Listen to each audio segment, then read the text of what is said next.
Lob und Dank sei dem Herrn für das große Vorrecht, dass wir wieder hier sein können. Sifa na shukrani kwa Bwana kwa sababu ya heri kubwa ambayo tunayo kuweza kuwa tena hapa. Wir sind dem Herrn sehr dankbar dafür. Kila wakati ni neema tu, nasi tunashukuru Bwana sana kwa sababu ya hiyo. Nilifika katika uwanja kuna dakika fulani zilizopita, nilipokuwa nimefanya safari ya zaidi kilomita 600, lakini ilikuwa katika ndege kusudi muweze kuwa katika usalama. Lakini nashukuru sana sana Bwana kwa sababu tunaweza kusanyika hapa pamoja. Nilitaka kwanza niweze kutamka nia yangu,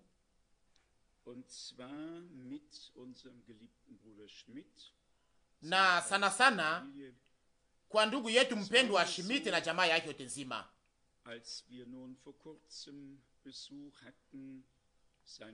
Wakati tulipoweza kupokea wale wa ndugu wawili waliotembelea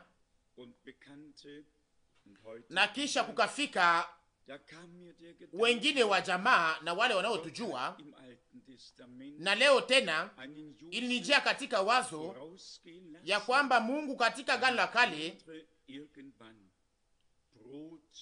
aliweza kuacha Yosefu aende ili wengine waweze kuwa na mkate wa kukula katika wakati wa njaa. Tunajua ya kwamba Mungu alitaka atume njaa katika nchi. Njaa si ya mkate na maji, lakini njaa kwa ajili ya neno lake. Na akose hatujaweza kuwa na nguvu za Mungu, akose hatujaweza kuwa na malama zote na maajabu zote, akose hatujaweza kuwa na makarama zote. Hiyo yote inaweza kuwa ni kweli, lakini Mungu alishaka kutupatia kitu moja, na ni neno lake takatifu. Amina. Na sio neno lake tu kama vile andiko, lakini neno lililofanywa kuwa hai kupitia Roho, lililofunuliwa kama vile lilivyokuwa limetangaziwa kwa manabii na wa mitume ndani ya hali yake halisi. Amina.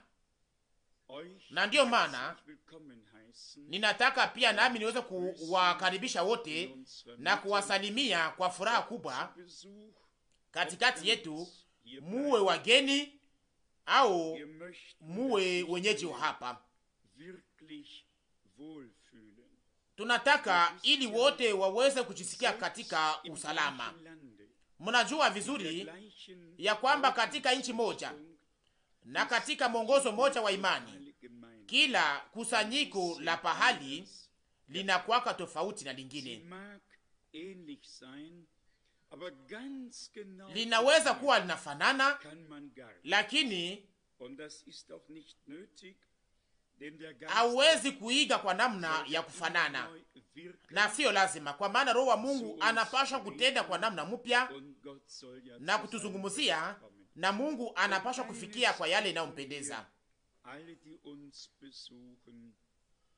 Tunaomba kitu moja kwa wale wote ambao wanaotutembelea, ni kwamba wakati mnapoweza kuwa hapa mujisikie salama, hata kama mambo hayaja kuwa au kama haiko kama vile mnavyowazia, muyakubali tu na muweze kushukuru Mungu, naye atafanya mambo yote kuwa vizuri.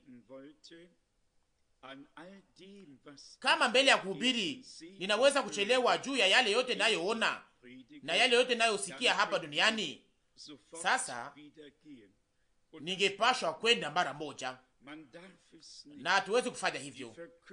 Hatupashwi kufanya hivyo. Utangazaji wa neno ni ya lazima sana, ili tusiweze kuchelewa tena juu ya mambo madogo madogo. Na mara nyingi tunakuwa na karama ya kipekee ya kuweza kufanya mambo madogo madogo kuwa makubwa sana, na kuweza kufanya mambo makubwa kuwa madogo, na kisha hata kuweza kuyapoteza, na hapo sasa huzuni inakuwa kubwa. Hapana, tunawaomba kweli, ili mahali ambapo hatujaweza kuwa kama vile mnavyohitaji au kama vile mnavyowaza, tunawaomba ili muweze kuomba ili tuweze kuyafikia, na mahali ambapo tunaweza kuwatumikia, tunataka tufanye hivyo.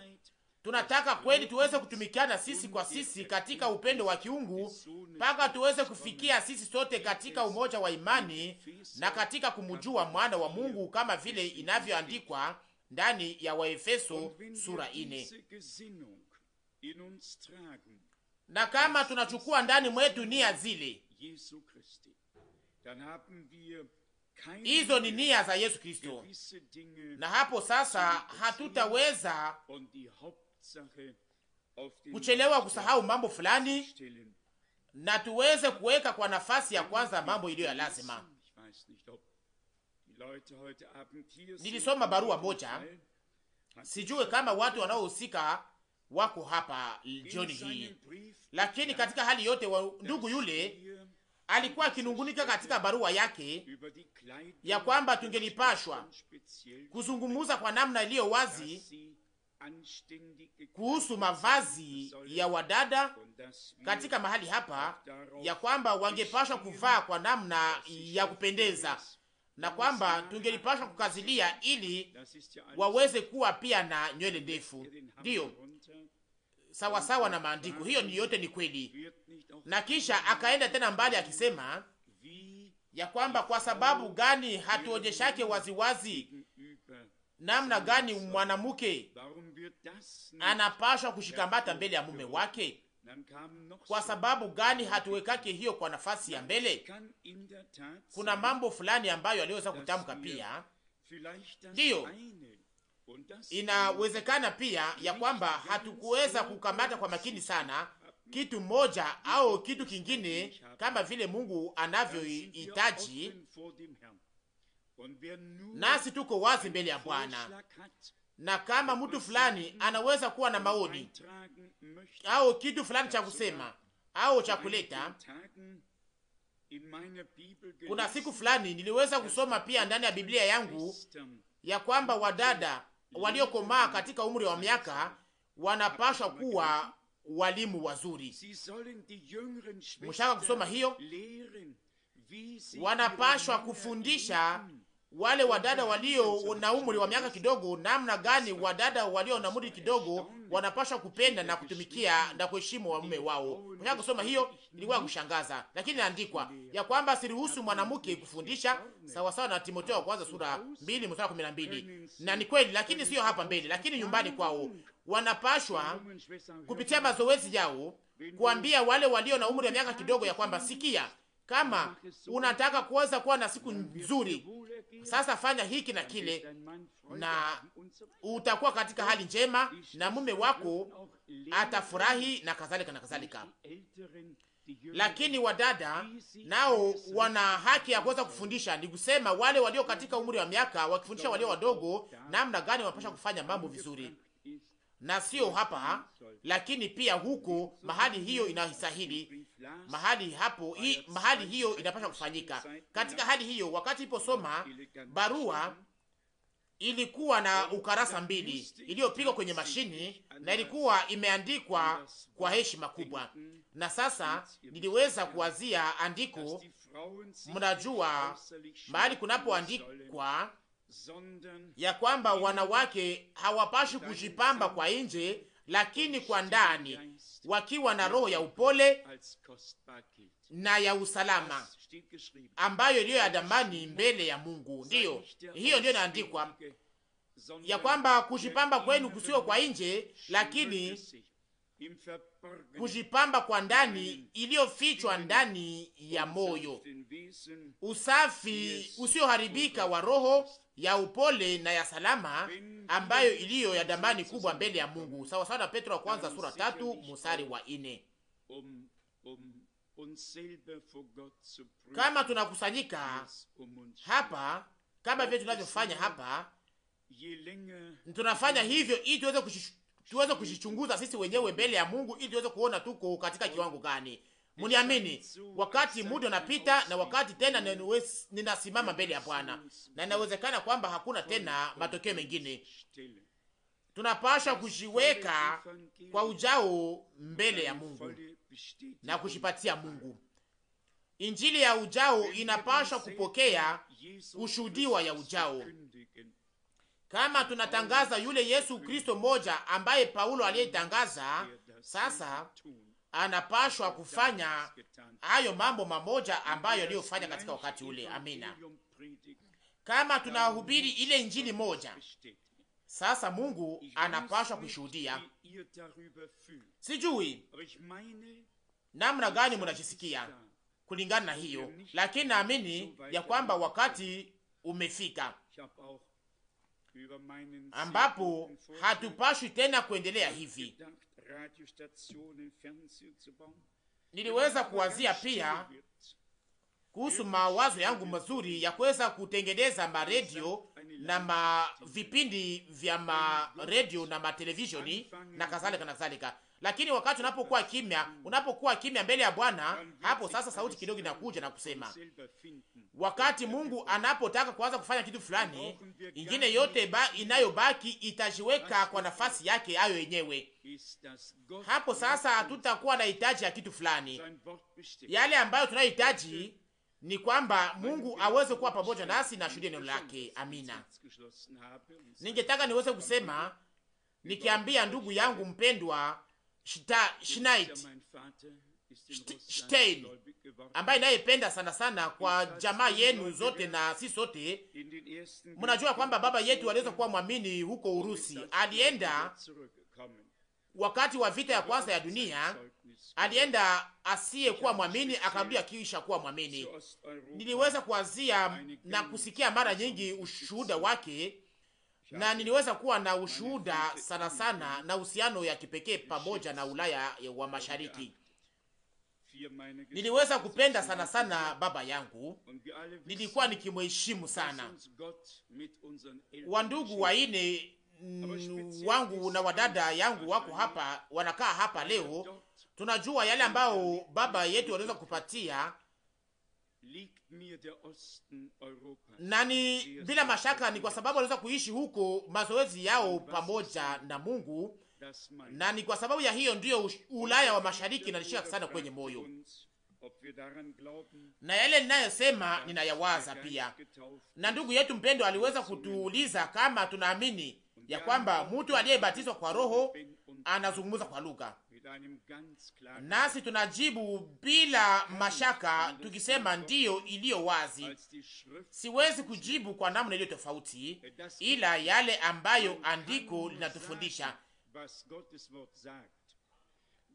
Tunaweza tu kusema yale ambayo neno la Mungu linasema. Mtu ambaye anayesema kitu kingine hasemi yale ambayo Mungu aliyosema. Na hiyo iliweza kuzalisha ndani ya moyo wangu hitaji kubwa, ni kwamba tusiweze kumaliza masaha ya kuweza kubishana ya namna gani au ya nini, lakini nahitaji ili Mungu aweze kutumikisha wandugu yangu, ili Roho wa Mungu aweze kuja juu yetu, na ili tuweze kuwa tumejazwa kweli kweli, ili mabishano yote na mazungumzo yote iweze kuwa haina maana tena, na ili tuweze kuwa sisi sote tumejazwa na Roho, tuweze kusifu na kutukuza Bwana. Amina. Mnajua tuna mambo mengi ya akili, na kisha tunauliza yale ambayo Mungu anayotafuta. Mungu anatafuta kuweka katika matendo. Nani anayekumbuka maneno iliyosemwa na ndugu Branham kuhusu mtu aliyekuwa ameandika kitabu yote zima kuhusu makarama za Roho, na wakati alipomaliza akakuja kuona ndugu Branham ili amuulize maelezo namna gani mambo yanatembeaka, na ndugu Branham akamuuliza, ndiyo, uliandika kitabu yote nzima kuhusu namna gani hayo yote yambasha kuwa, na sasa unaniuliza hayo yote yanatumika namna gani? Ndiyo. Akajibu, Niliandika kuhusu makarama 9 za Roho, lakini mimi mwenyewe sina hata moja. Sasa hiyo ina faida gani? Hiyo ina faida gani? Hiyo haina faida moja. Tunaweza kuweka kitabu pembeni bila hata kuisoma, lakini Mungu anataka atuongoze ili tuweze kuwa na ujao wa makarama za Roho, ili tuweze kufanywa upya kwa ndani, ili mvinyo mpya uweze kuwekwa katika mabirika mpya, ili mtu wa zamani asiweze kuwa na jaa kiburi na asiwaze ya kwamba anaweza kufanya kitu fulani kwa yeye mwenyewe, lakini kuweza kufikia kwa kiwango inaomba kufika kwamba isiwe sisi ambao tunaweza kuwa na Roho, lakini Roho aweze kutushika katika mikono na Roho wa Mungu aweze kutenda kama vile anavyotaka. Na kupitia nani? Na yule anayetaka, au kwa nani anayetaka. Lakini lazima kwanza tuweze kuwa tumekufa ndani yetu sisi wenyewe, na tusiweze kuwa tumehitaji kufanya kitu fulani sisi wenyewe. Mnajua kwamba wakati Roho wa Mungu anapotenda, anatumikishaka vyombo vya wanadamu, lakini ole kwa mtu anayeweza kukamata karama katika mikono yake na kuweza kuifanyisha kitu fulani. Inasemeka waziwazi ya kwamba ni makarama za Roho. Roho anazigawa kama vile anavyotaka, na mtu anayeweza kushaacha kutumikishwa na Mungu, mtu anayetaka kutumikishwa na Mungu anapashwa kwanza kuwa ameacha mawazo yake mwenyewe na utashi wake mwenyewe. Hakupashwi kuwa tena mipango ya mtu mwenyewe, lakini yale ambayo Roho anafunua na yanayofunua ndio yanapaswa kukubaliwa kama vile ya haki.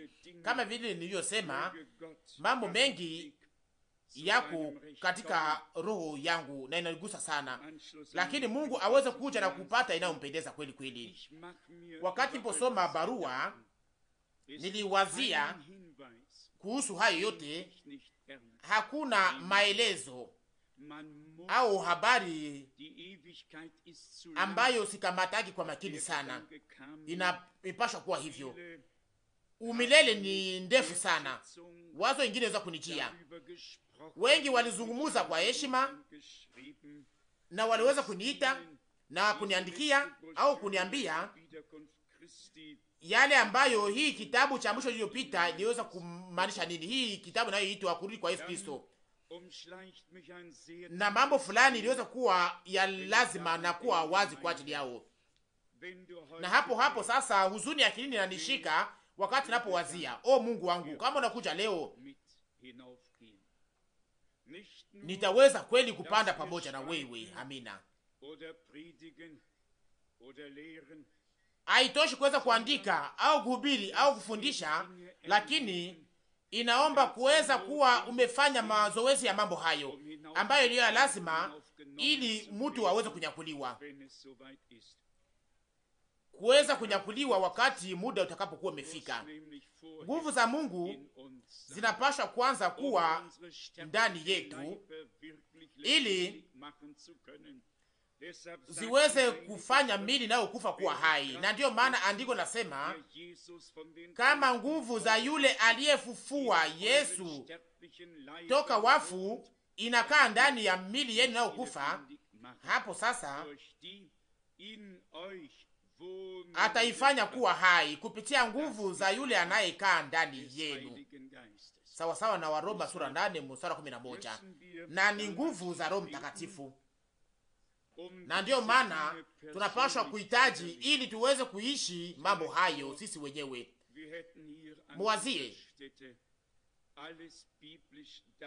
kama tunaweza kuwa tuliweza kuonyesha kwa namna ya kibiblia hapa katika mahali hapa, na kisha tunabaki tukikaa kwenye viti wakati Bwana atakaporudi.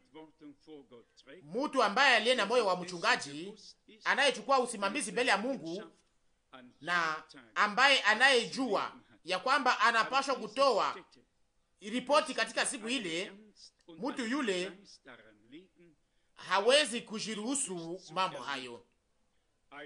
Katika mahali hapa tunapashwa kujiweka kwa makini sana na heshima kubwa, ili tuweze kuishi Mungu kwa namna ya kibiblia, kuweza kuishi kugeukia ya kweli ya kibiblia, kufanya upya, kuzaliwa upya, ubatizo wa Roho na kuwekwa muhuri kupitia Roho Mtakatifu, ili kila mtu aweze kupokea kweli kweli ushuhuda ya kwamba yeye ni mwana wa Mungu, na kwamba alikubaliwa na Bwana, na kwamba alipokea msamaha wa dhambi zake zote.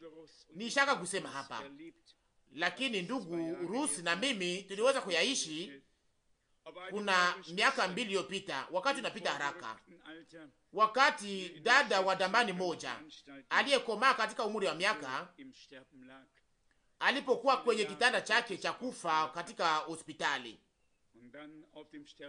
alikuwa amesikia neno la Mungu katika miaka mingi, na kisha wakati wa kufa kwake alisema ya kwamba sijui kama Mungu ashaka nisamehe. Ndiyo, unaweza kukumbuka hiyo ndugu? Mnaweza kuwazia hiyo inamaanisha nini? Mnaweza kuwazia kama hiyo inamaanisha nini? Lakini wapendwa wangu, tutafute, tutamani kuweza kufanya mazoezi ya Mungu katika mahali hapa. Mungu yuko hapa, anatenda kupitia Roho wake, kupitia neno lake ndani ya kundi la waliokombolewa kupitia damu yake. Lakini tunapashwa kumshika kwenye neno lake, na tunapashwa kuwa tumefanya na mazoezi yake pamoja na Bwana, au tufanye mazoezi yetu pamoja na Bwana. Na kama sivyo, tutaweza kuwa tukiimba na kusikiliza bila kuweza kupata sehemu. Kwa hiyo, kama vile nilivyosema, sina maneno ya kipekee jioni hii.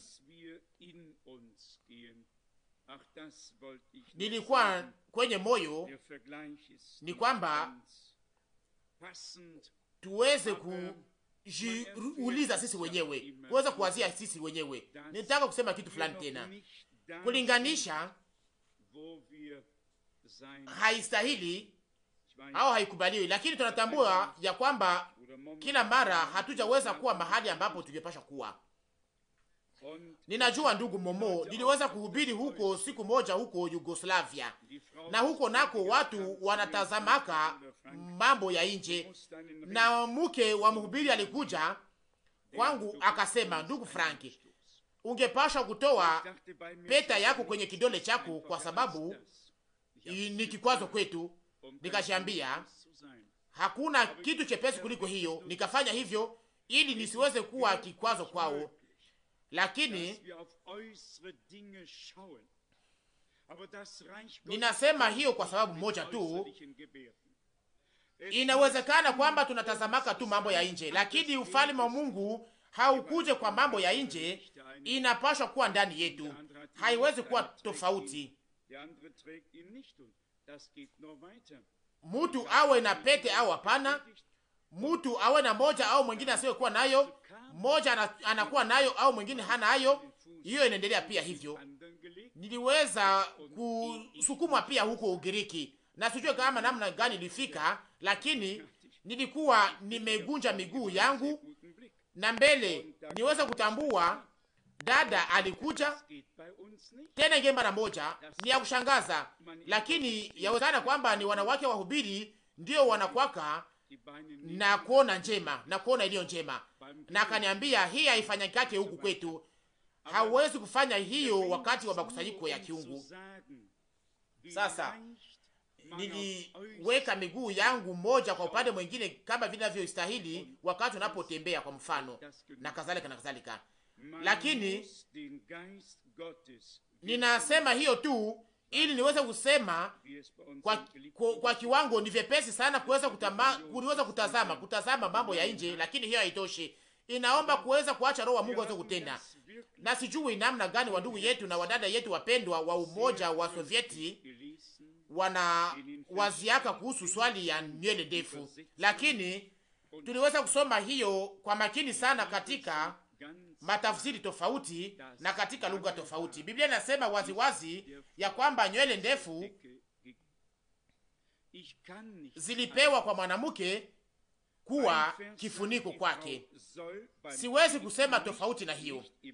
Katika shairi moja inasemeka kwamba mwanamke wakati anapoomba, na si kila wakati, lakini wakati anapoomba na kutabiri, na hili inaandikwa kwamba wakati mwanamke anapoomba na anapotabiri, anapoomba na kutafsiri. Naweza kusoma hiyo?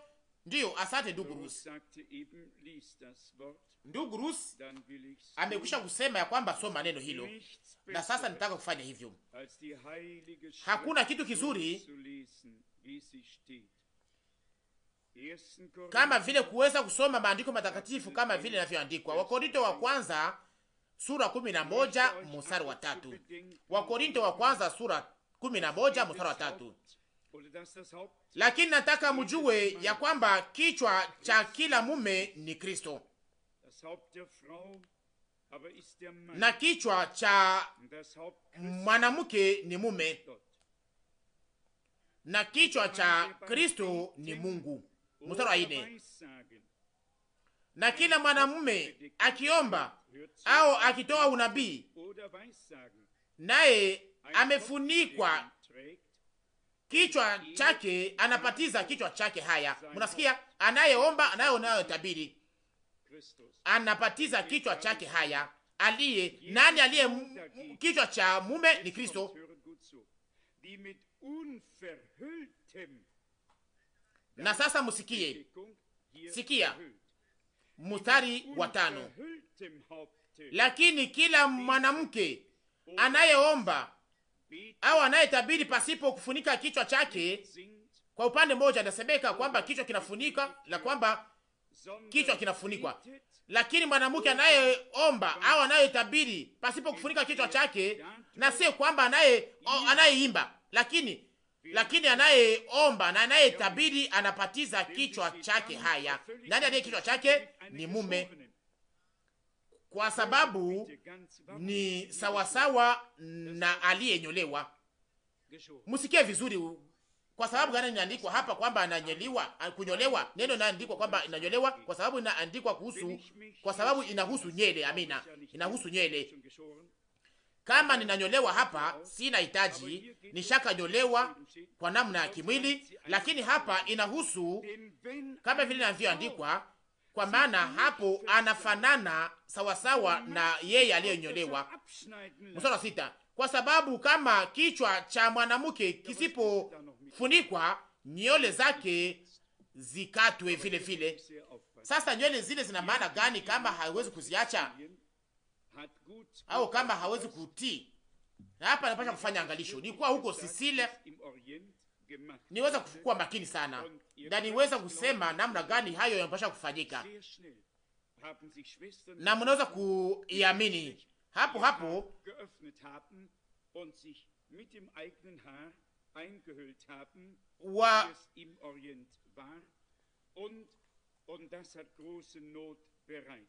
hapo wadada waliweza kujifunika kwa nywele zao kama vile ilivyokuwa huko, na hapo ikakuwa kama vile ni shida. Lakini hapa inaandikwa kwenye mstari wa 6 wa Korinto wa kwanza sura 11, kwa sababu kama kichwa cha mwanamke kisipofunikwa, nywele zake zikatwe vile vile. Lakini kama ikiwa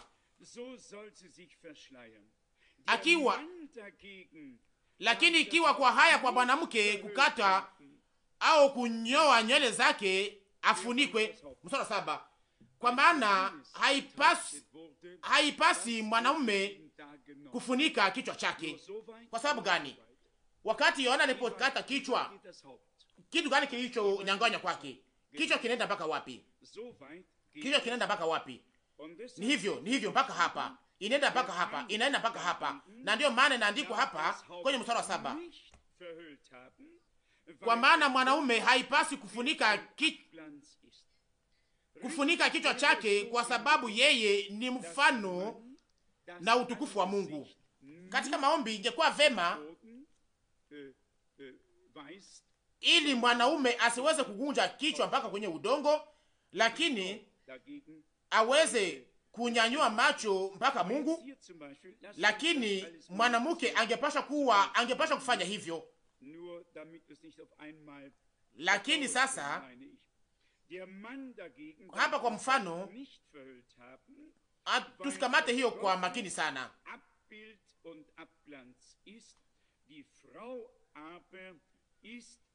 ili tusiweze kukamata hiyo mara moja. Lakini hapa mstari wa 7 nasema, Wakorintho wa kwanza sura 11 mstari wa 7, kwa maana haipasi mwanaume kufunika kichwa chake, kwa sababu yeye ni mfano na wa utukufu wa Mungu, lakini mwanamke ni utukufu wa mwanaume. Mstari wa 8, kwa sababu mwanamume hakutoka katika mwanamke, lakini mwanamke katika mwanamume. Mstari wa 9, wala mwanaume hakuumbwa kwa ajili ya mwanamke, lakini mwanamke kwa ajili ya mwanamume. Mstari wa 10, kwa sababu hii imempasa mwanamke awe na alama ya kutii kwa kichwa chake. Na hapo nitaka kusoma hii shahidi nayo kwa ya maana, kama vile kulinganisha mstari wa 11, mstari wa 11 Wakorintho kwanza sura 11, lakini si mwanamke pasipo mwanaume, wala mwanaume pasipo mwanamke katika Bwana. Mstari wa 12, kwa sababu kama mwanamke alitoka katika mwanaume, hivyo mwanaume anazaliwa na mwanamke, na vitu vyote vinatoka kwa Mungu. Mstari 13 sasa na ukuja ninakuwa ya lazima, ninyi wenyewe hukumuni, ni vizuri kwa mwanamke kuomba Mungu pasipo kufunika kichwa chake. Mstari 14, sheria ya asili yenyewe haiwafundishi ninyi ya kwamba kama mwanaume akiwa na nywele ndefu ni haya kwake? Mstari 15, lakini kama mwanamke ana nywele ndefu ni utukufu kwake, kwa sababu amepewa nywele kuwa kifuniko.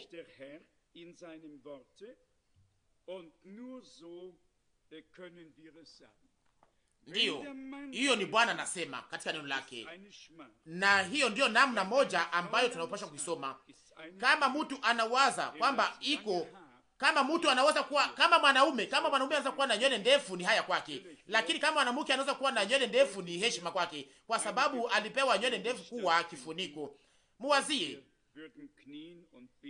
saa moja ya maombi inaweza kufanyika hapa, na kama tunapiga magoti na kama tunaweza kuomba, na kisha watu au wanaume wanaweza kuwa na nywele ndefu kama vile wa Beatles, na kisha nywele zao zinaanguka na kisha zinafunikwa na kisha wanafunikwa.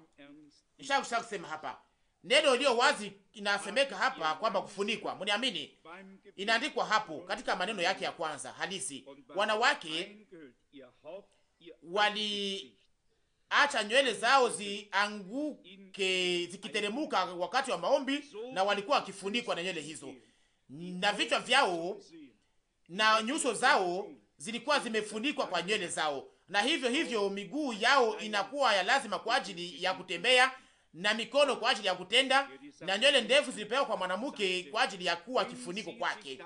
Na Paulo alikamata hiyo kitu kwa makini sana, na akasema kama hawawezi kufunikwa na nywele, wanapaswa kuzikata. Kwa sababu gani? Sasa kwa sababu gani wako ni nywele hizo ambazo hawezi kuzitumikisha kuwa kifuniko? Hasa kwa sababu gani kuzichunga? Na ndiyo maana kama hawezi kutumikisha miguu yako, uiweke katika mifuko yako, na ni hivyo. Lakini kama vile nilivyosema hapa, na nina kuisema pia kwa upendo wangu wote na kwa nuru yote, katika hatua yote, kama inaweza kuwa ya kibiblia na kama vile ya kibiblia, hakuna shurti, hakuna agizo hapa. Lakini nishaka kusema, niliweza kuona mke wangu akivaa kitambaa wakati wa mkusanyiko. Niliweza kumvumilia siku nyingi, na kisha nikaweza kumshauri aweze kuvaa kitambaa, kwa sababu kusanyiko ambalo alikuwa akihubiri ndani, au ambalo nilikuwa nikihubiri ndani, ni hivyo. Lakini kama ingekuwa hivyo, kama naweza kumwacha hivyo, nitakuwa niko mjinga. Nitaweza kuonyesha kitu fulani, haiwezekani. Katika hali hiyo inaomba kwanza kuweza kukamata uaminifu wa watu na kuweza kuna mambo mengi ya neno la Mungu iliyo katika neno la Mungu ambayo tunaweza kuhubiri bila hata kuweza kuonyesha mambo fulani ambayo kuweza kuwa na maoni ya kosi iliyo tofauti na inayoweza kufanya anga kuwa isiyoweza kuvumiliwa. Si lazima sasa, wakati napohubiri katika ulimwengu mzima, si hubiri yake kuhusu Wakorintho wa kwanza sura 11, lakini wakati napohusu kusanyiko la pahali, hapo sasa inakuwa tofauti. Na sasa tunapaswa kusema mambo kama vile yalivyoandikwa na akose pia hii kwa namna ya kuonyesha vizuri. Hauwezi kuwa kwa namna iliyo wazi kwa mambo haya yote. Niliweza kuweka umakini sana ya kipekee kwa namna hayo ilikuwa ikifanyika katika kusanyiko la ndugu Branham, na pia inayohusu maombi, meza ya Bwana na kuoshana miguu na mambo mengine yote. Katika wakati siku ya ndugu Branham alikuwa akiwa hai, nilikuwa nikitazama kwa makini sana namna mambo yalikuwa yakifanyika na kutendeka.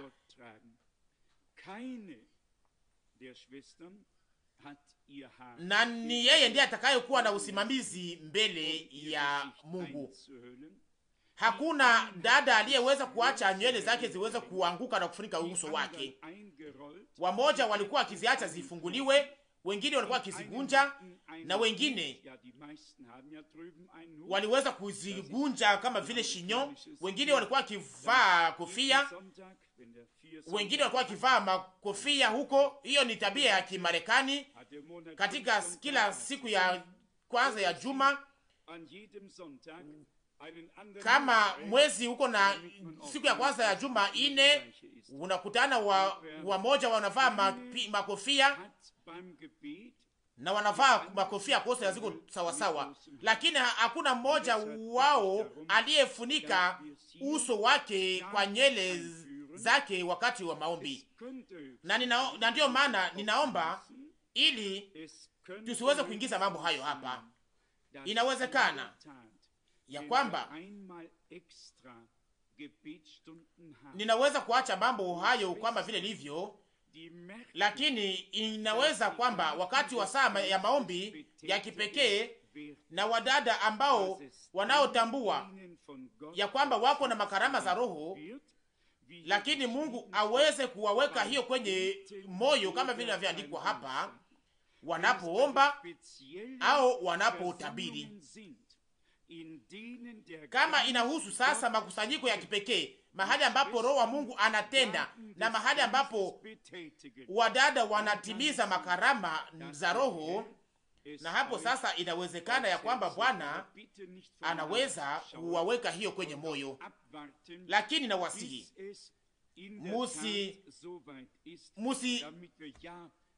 angaliane sisi ninyi kwa ninyi, msiangaliane ninyi kwa ninyi, lakini muweze kuacha ili muda uweze kufika, ili muweze kutoka katika mvurugo yote. Tunajua kwamba adui iko pale siku zote. Kila mtu fulani anazungumuza kuhusu kitu fulani, kitu ambacho kinacholeta mazungumuzo na kinacholeta mabishano, na hapo sasa baraka inapotea. Lakini pasha kufika katika kiwango ambayo adui hawezi tena kutunyang'anya baraka, lakini kila mtu aweze kuwa katika Roho wa Mungu na aweze kuongozwa kwa Roho wa Mungu ili yote iweze kufanyika vizuri, na hapo sasa tutaweza kuona iliyoweza kuwa kubwa kwangu pia. Katika wakati uliopita tuliweza kuvuka majaribu mengi pia hapa, na naamini ya kwamba tangu mwaka 1906 na mwaka 1909 wakati kipindi cha Pentekoste kilipofika katika nchi hii, hakukukua muda kama vile ambao tuliweza kuishi katika mwaka 1976 na 1979 katika mahali hapa. Lakini tunajua wakati Roho wa Mungu anapotenda, hadi pia roho zingine zinaweza kuingia katika kitendo na katika kazi, na hapo sasa yote inashindwa na yote inabomoka. Kitu moja kiliweza kuonekana kwangu kwa namna iliyo wazi. Tutaweza kuyazungumzia wakati siku moja, wakati wa funzo ya kibiblia. Ni karama gani ambayo Mungu anatumikishaka na anatumikisha kwa lengo gani? Nakumbuka neno linalojulikana vizuri la Korinto akose. Nitaka kuweza kuwasomea neno hilo ili musiweze kuwa mumepotea kidogo, lakini imeandikwa waziwazi makarama zinakuwa na faida gani. Lakini wakati umepita haraka, tungeliweza kuomba, tuweze kuomba kwa makini sana, kwa moyo wote. Wakorinto wa kwanza sura 14 mstari wa 21 na mwendeleo. Wakorinto wa kwanza sura 14 mstari wa 21, imeandikwa katika sheria, nitasema na watu hawa kwa watu wa lugha nyingine na kwa midomo ya wageni, na hata hivi hawata nisikia mimi, Bwana anasema. Musikie nayo inaandikwa kwenye mstari wa 22.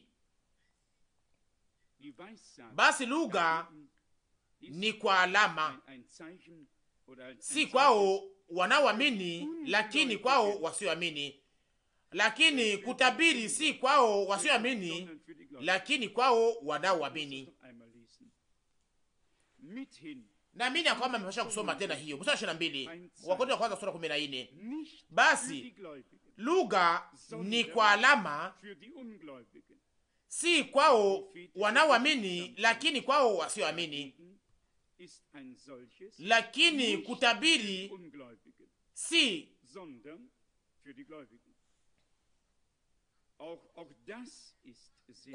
si kwao wasioamini, lakini kwao wanaoamini. Hiyo nayo ni lazima sana. Munaweza kusoma zaidi juu ya maneno haya hapa sasa hivi kwenye mstari wa 24. Hapo kwenye mstari wa 23 inaandikwa, basi kama ikiwa kanisa zima limekusanyika na wote wanasema kwa lugha, na wajinga au wasioamini wanaingia, hawatasema ya kama muna wazimu? Mstari 24, lakini kama wote wanatabiri na mjinga au mtu asiamini anaingia, anahamakiwa na wote na anahukumiwa na wote, na siri za moyo wake zinafunuliwa. Mstari 25, na siri za moyo wake zinafunuliwa wazi, na hivi ataanguka kifudifudi, ataabudu Mungu akisema ya kuwa Mungu ya kuwa kweli Mungu ni katikati yenu. Ninaweza kujiwekea lengo hii ya kuweza kujifunza hizi sura tatu. Ndiyo, akose pia sura 11. Tunaweza kuongeza sura 11, 12 na 13 ili tuweze kuyaelewa vizuri, na sura 14 ili tuweze kuyaelewa vizuri kwa namna inastahili kupitia Roho wa Mungu kuhusu yale ambayo Mungu anayotaka. Narudia tena ingine mara moja, nikiwa na moyo ulio wazi, ikiambatanishwa na hitaji ya kilindi, ni kwamba Mungu aweze kutufunulia katika mahali hapa yale yote ambayo hatujaweza kujua bado, atuonyeshe yale yote ambayo hatujaona bado,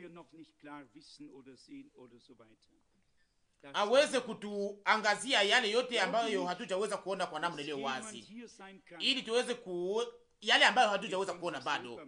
Ndiyo nayewaza pia kweli, siamini ya kwamba kunaweza kuwa mtu fulani hapa ambaye anayeweza kuwaza kwamba anajua yote na kwamba anaweza kuwa mshauri wa siri wa Mungu. Lakini hapana, sisi sote tungali kwenye shule ya Mungu. Ujuzi ni wa sehemu, na tunataka sisi sote tuweze kuweka nguvu na tuweze kuingia katika kazi ili Mungu aweze kutuongoza katika ukamilifu. Tukumbuke ndani ya ufunuo ambayo ndugu Branham aliyopata kulikuwa nini? Kuna mtu aliyeweza kuwekwa wazi? Hapana. Yale ambayo Mungu aliyokuwa akimwonyesha ilikuwa imefunuliwa, ilikuwa ikionyeshwa, na yote ilikuwa wazi 100% na ya haki.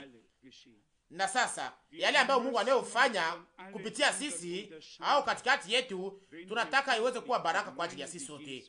Tunapaswa kufanya tofauti, tunapaswa kutofautisha na watu wote. Sasa kama kweli kweli tuko kanisa la Yesu Kristo, na kama tuliweza kuwa na injili ya haki ya kwanza ya kweli, na hapo sasa Bwana aweze kushuhudia hiyo injili ya Yesu Kristo kama vile alivyofanya katika wakati ule. Wangapi katikati yenu wanaohitaji hiyo? Wangapi wanaoamini ya kwamba Mungu anataka kufanya hivyo? Ndiyo, ya kwamba hiyo nayo muko kurudishiwa na kwamba hakuna namna ingine, lakini hiyo ni ya lazima sana, ni ya lazima katika wakati huu, na tunaamini ya kwamba Mungu atatusukuma katika kushindwa kwetu kwa namna hiyo, kupitia hizi mafunzo za uchungu ambazo tunazo kupita ndani na ambazo tunapaswa kujifunza ndani. Mara nyingi tunaweza kukunya kikombe mpaka kumalizia. Tungeliweza kuhitaji kusema ya kwamba Bwana, kama ukitaka uchukue kikombe hiki mbali nami, lakini Mungu anajua yale ambayo tuliweza kupita ndani. Tuliweza kupita katika majaribu mamoja na zingine majaribu tuliweza kuziepushwa, lakini tunaruka huko juu na kose wengine wanaweza kupita juu ya hayo, wanaweza kutuona kwa kutudharau, lakini tunajua kitu moja, ni kwamba Mungu iko pamoja nasi na atakuwa pamoja nasi, naye alitufundisha kwa neema yake mpaka katika siku hii iliyo njema. Ni kwamba hatuna mafundisho kama vile shurti, kama vile kukiri kwa imani, lakini tunaweza kuamini tu kama vile andiko linavyosema. Ningetaka niweze kumalizia pamoja na maneno ambayo ndugu Schmidt aliyosoma. Natumaini ndugu na dada wapendwa, natumaini ya kwamba kila neno la Mungu ambalo linalosomewa hapa na lalo tamu kwa midomo yetu, kila neno liweze kuwa dawa na liwe mafuta. Hakuna mtu hapa anayejua mengi kuliko mwingine, lakini katika oga wa Mungu ndio tunasoma yale ambayo andiko lasema. Ndugu Schmidt alisoma ndani ya Zaburi 119 na inasemeka kwenye mstari wa 15 na 16. Zaburi 119 mstari wa 15. Nitafikiri maagizo yako na kuangalia njia zako. Mstari wa 16. Nitajifurahisha kwa amri zako, sitasahau neno lako. Ndiyo, mniruhusu niweze kusoma mstari unaofuata, mstari wa 17.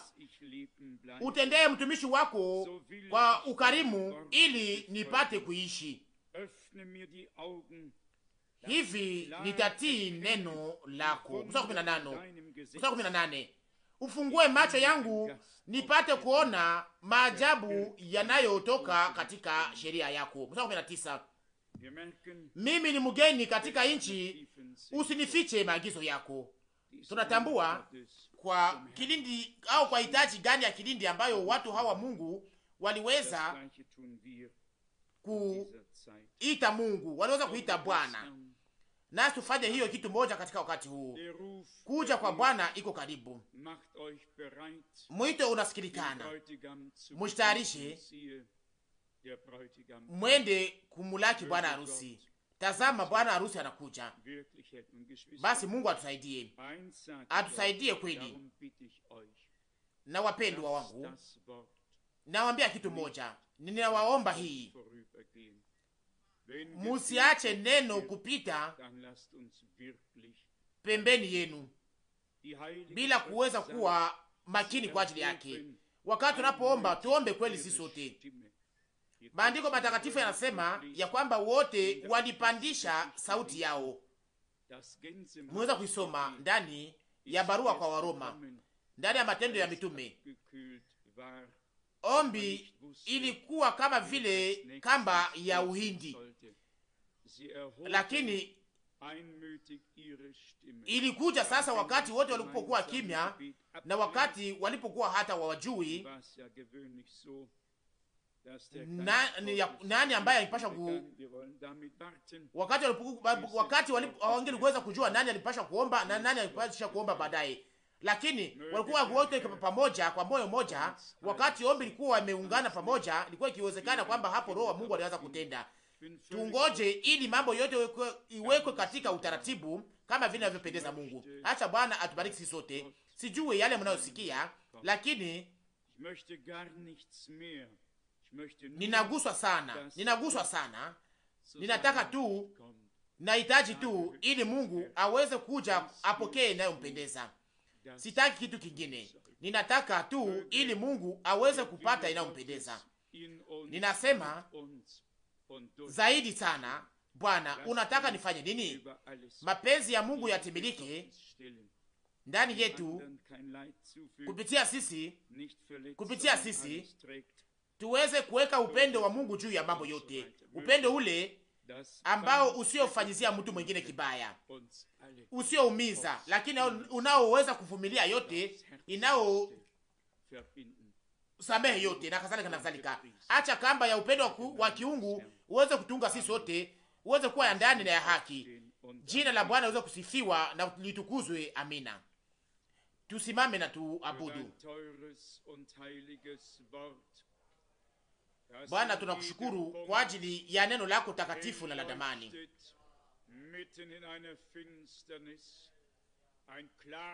Linaloangaa kwa nuru elfu katika kiwango yote, katikati ya giza kubwa.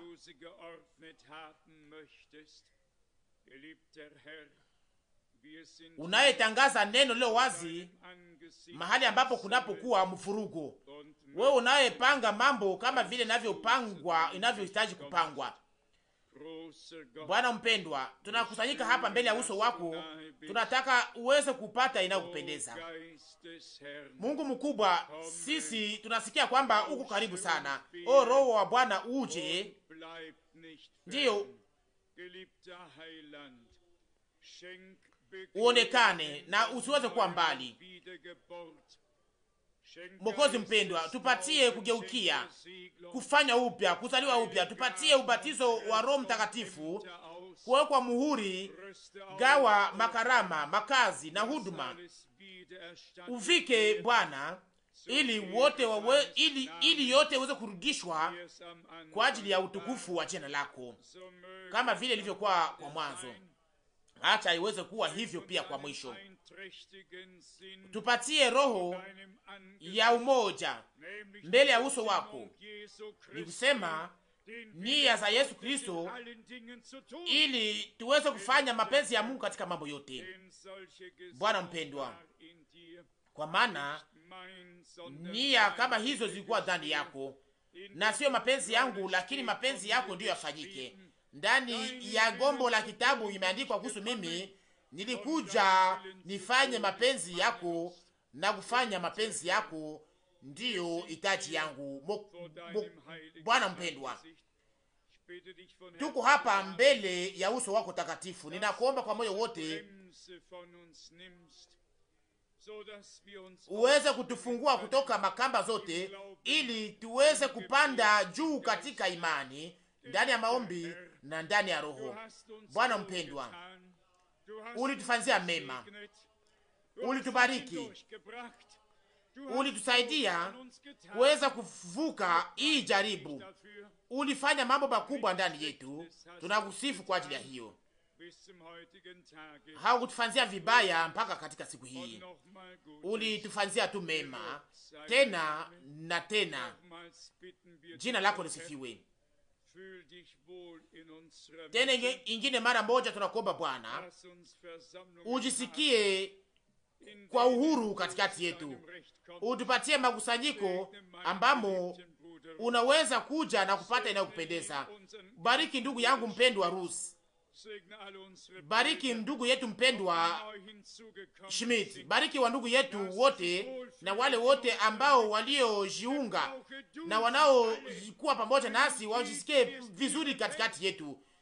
Uwatumikishe wote, kila moja katikati yetu kama vile inavyokupendeza. Bwana mpendwa, tunakutangazia yote kwa ajili ya utukufu wa jina lako Bwana. Hapa karibu utamaliza kazi yako, kazi yako.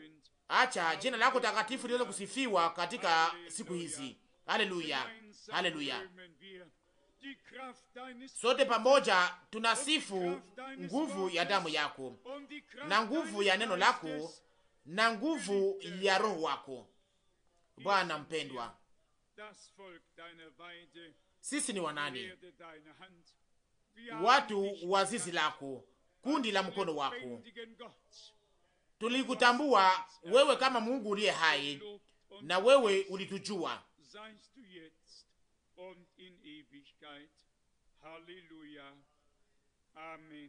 Usifiwe na utukuzwe sasa na hata milele na milele. Haleluya, amina.